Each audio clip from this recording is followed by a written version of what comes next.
What's up, everyone? Welcome back to the channel. Today we're diving deep into one of the most requested reviews analysis, so stick around. You don't want to miss this. But before we get into that, if you're considering a purchase, don't miss out on this incredible discount available right now.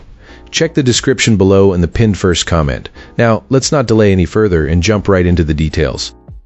So, I've been living with this monitor for a while, and it's become the backbone of my HDR grading and day-to-day work more than I expected.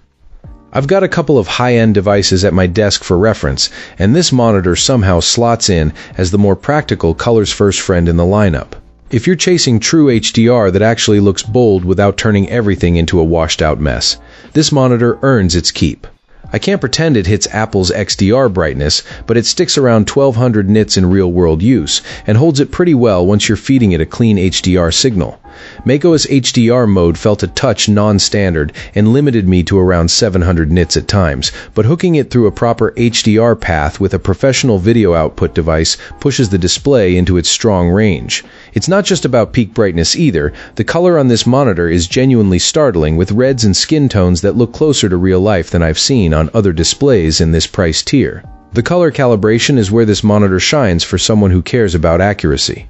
The factory calibration report is included, and the numbers back up the experience. Delta E values are tied across Adobe RGB and DCI-P3 with sensible gamma. It's the kind of color that makes a print designer inside me smile, because the grayscale and color consistency feel dependable once you set the right profile. You can work with HDR PQ DCI mode to keep color in a tight professional range, and for me that accuracy is what makes this one worth it. Now, about the elephant in the room, local dimming. This display uses 576 zones, which isn't tiny, but you're still going to see some blooming in very dark scenes around bright objects. It's the kind of thing you notice more in HDR test images than in real footage, and it's certainly less distracting than some OLED drawbacks I've experienced, like brightness volatility or risk of image retention in certain content. I compared it to other multi-thousand nit setups and found the bloom manageable, especially when you limit the scene to practical dark to bright transitions. If you're chasing perfection here, you'll want to upgrade to more zones, but you'll also pay a lot more and gain little in day-to-day grading.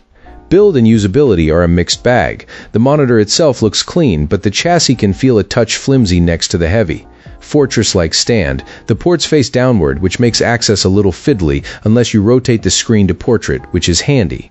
The bottom edge leaves a small gap that can trap dust, so that's not great in the box. You get the basics and not much else. I found the packaging a bit sparse, which is odd for a display this capable. For gaming, it's perfectly usable, but not a gaming monitor. Latency sits in a workable range and motion clarity is notably better than what I expected, especially with HDR motion settings engaged. It isn't about tearing through frames, it's about having a reliable, color-accurate HDR workflow that still feels responsive.